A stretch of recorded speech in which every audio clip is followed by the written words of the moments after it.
Okay, we're going to finish by watching a little 30-second video. This is a video of Chen Shang back in '96. You remember Chen Shang? Yeah.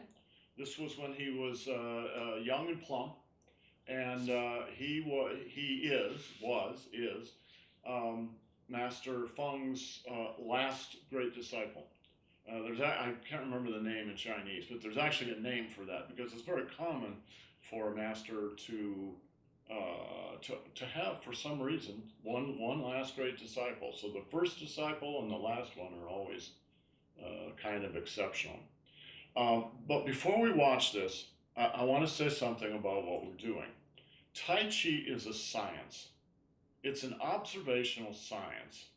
It's not a religious dogma. It's based on essentially coaches and athletes figuring out what it is they are actually doing that's effective, and then incorporating that within the tradition, and then you pass that on to the next generation.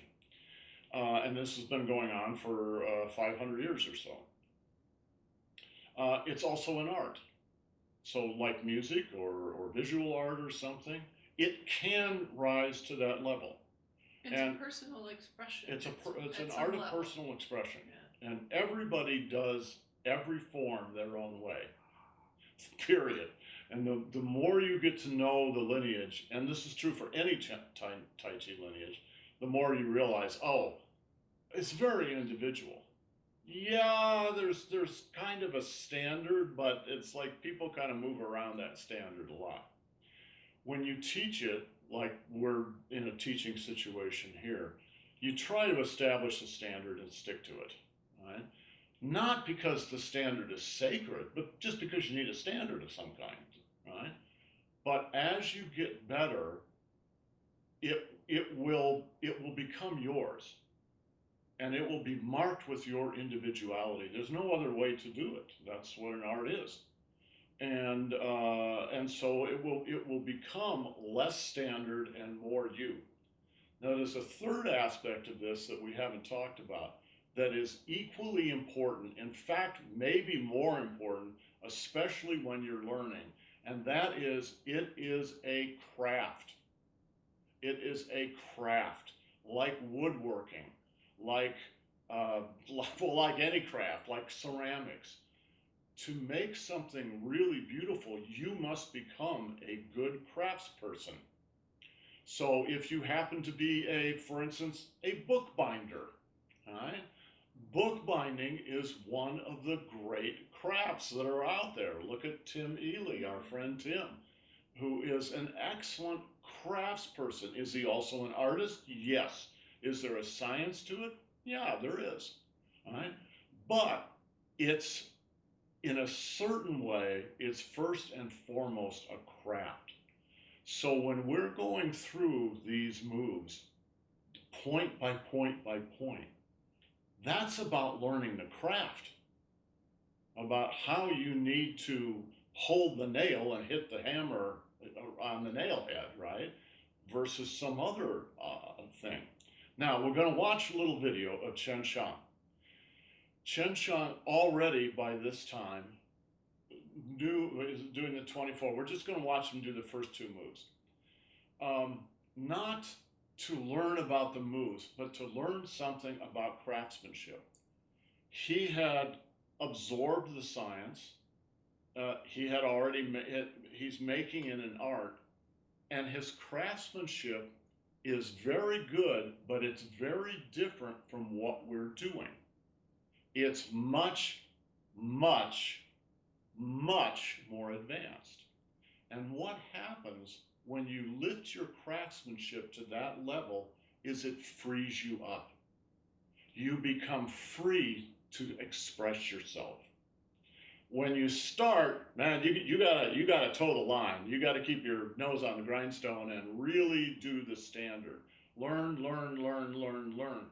But it's in service of eventually freeing yourself. All right? So hold on, let me cue this up and we'll watch it.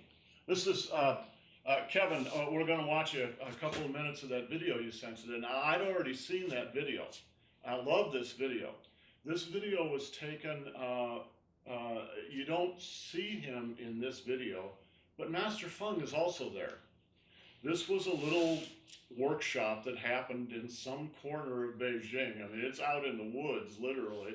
This is the way real teaching used to happen, and it's really interesting to see it this way.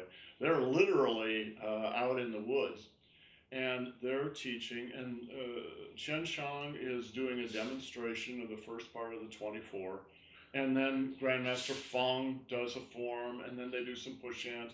So they're just teaching this crowd of guys that are there. So hold on a second.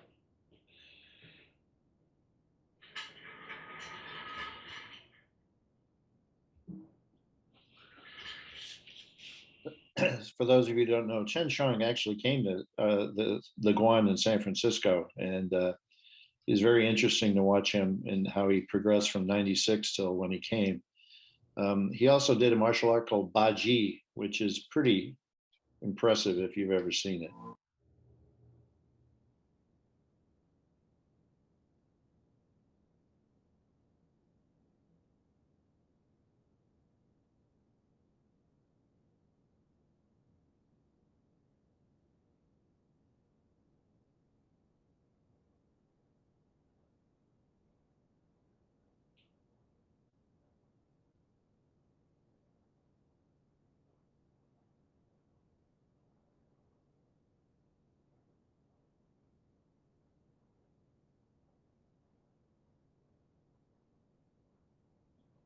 We're not going to watch him do the whole thing. Do it again. Let's watch it again. Watch it again. Watch his belly. Watch his belly.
Like it's got a big snake in there.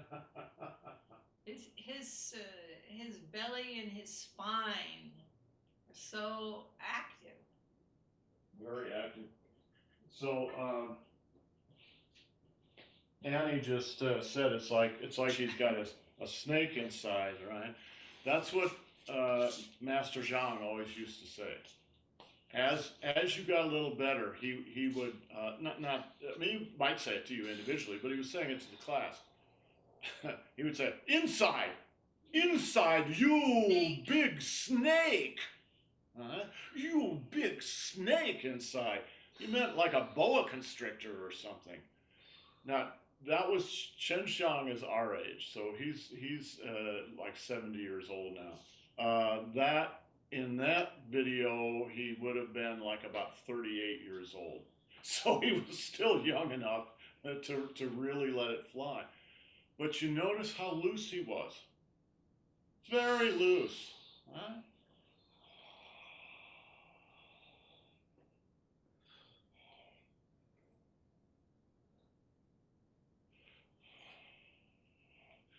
You can be loose once you've got the craft of it. But learning the craft takes time. How did he learn the craft? Because he was working one-on-one with Master Feng for years, probably 10 years or so. And to work on anything for 10 years, you ought to get decent at it, right? But if you get to work with the master for 10 years, if you get to apprentice with the master for 10 years, you're going to be farther along than if you didn't get to work with the master for 10 years, right? So I was lucky. I got to work with Master Zhang for 15 years, right? Now, there was a public class, but I did private lessons with him twice a week for 2 hours. 2 hours each lesson. So I did 4 hours a week directly with him. In addition, we did about 12 hours of classes, public classes a week.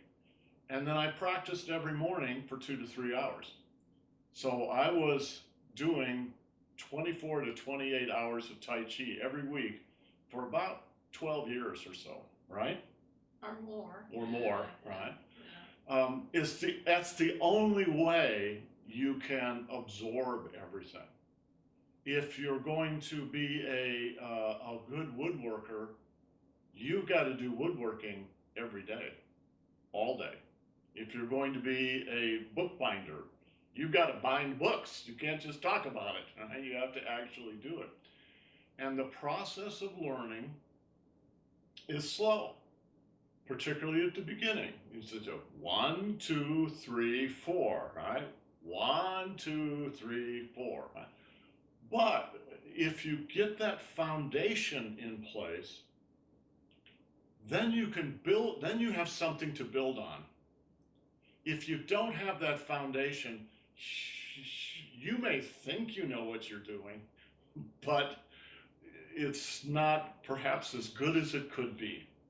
So the real thing about learning a craft is to find the best teacher you possibly can and then dedicate yourself to it and realize that at the beginning it's slow.